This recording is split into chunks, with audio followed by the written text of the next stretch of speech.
Now we're going to take a look at a couple of limits involving trig functions that cannot be done with simple evaluation, but we will employ the squeeze theorem. Our first limit that we will look at is the limit as x approaches 0 of sine of x over x. Now if we try to do evaluation of this limit, sine x over x, we will end up with a 0 in the top and a 0 in the bottom. And this is what's called an indeterminate form. We've found a couple different ways that we can handle indeterminate forms, such as factoring or multiplying by a conjugate, but neither of those really works well here. So this is why we will employ what I will call the squeeze theorem. Let me draw a picture. The green curve here is sine x over x. That's the curve we're interested in, and it has a hole right here when it crosses the y-axis at x equals 0, because it's undefined there. The blue curve, which I've drawn, is on top of my curve of interest, is y equals 1. It's defined everywhere, including at x equals 0. And my red curve, which is I've drawn here below my curve for sine x over x, is cosine of x. And it is also defined everywhere.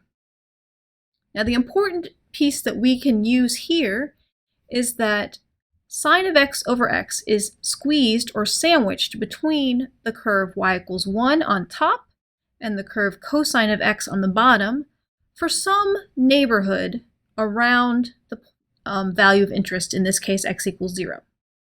So here I've drawn from minus 5 pi over 4 to 5 pi over 4, but we can shrink that neighborhood down and we'll still see that y equals 1 is above the green curve and cosine of x is below the green curve for all x values.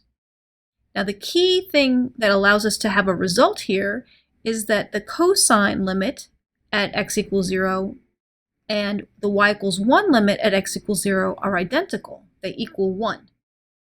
So we see that our green curve approaches the value 1 from the left and approaches the value 1 from the right. Moreover, it is squeezed between these two curves that are known and defined for all x values, including 0. And both of those curves have a limit of 1 at x equals 0. So the squeeze theorem allows us to say that the limit as x goes to 0 of sine x over x is exactly equal to 1. Now we're not going to always be able to create a graph like this for all of our indeterminate limits. So how can we use this knowledge to help us find other limits? We're going to determine now the limit as x approaches 0 of 1 minus cosine of x all divided by x. Now if we do an evaluation of this, we get a 1 minus 1 in the numerator and a 0 in the denominator, which is 0 over 0. Again, an indeterminate form. Now for this particular problem, we can multiply top and bottom by a conjugate, and we'll see what happens. So I'm going to take my original limit, and I'm going to multiply by 1 plus cosine x over 1 plus cosine x. So that's the concept of multiplying by a conjugate.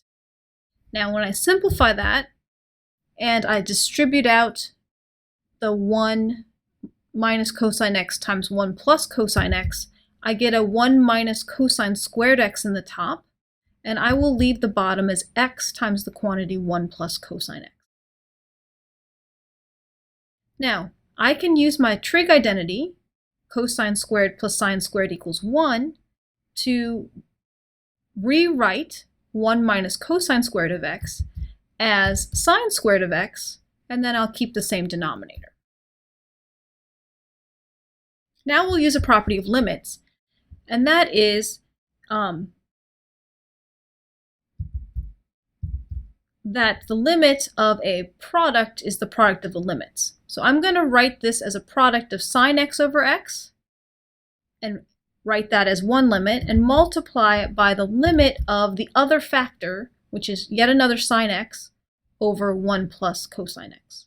So notice if I combine my two limits into 1 in the very front, I have sine times sine in the numerator and x times 1 plus cosine x in the denominator, so I have maintained my appropriate function, and the limit of a product is the product of the limits. Notice this first limit is exactly the limit we obtained over here on the left from the squeeze theorem. So I can replace that value with a 1. And now I'm going to look at the limit as x approaches 0 of sine of x over 1 plus cosine x. And I'll do this with evaluation. The numerator is a 0 and the denominator is a 1 plus 1. Now because I have a 0 over a fixed number, this becomes simply 0. And if I multiply 1 times 0, I will get 0 out. So what we have determined is that the limit as x approaches 0 of 1 minus cosine x over x is exactly equal to 0.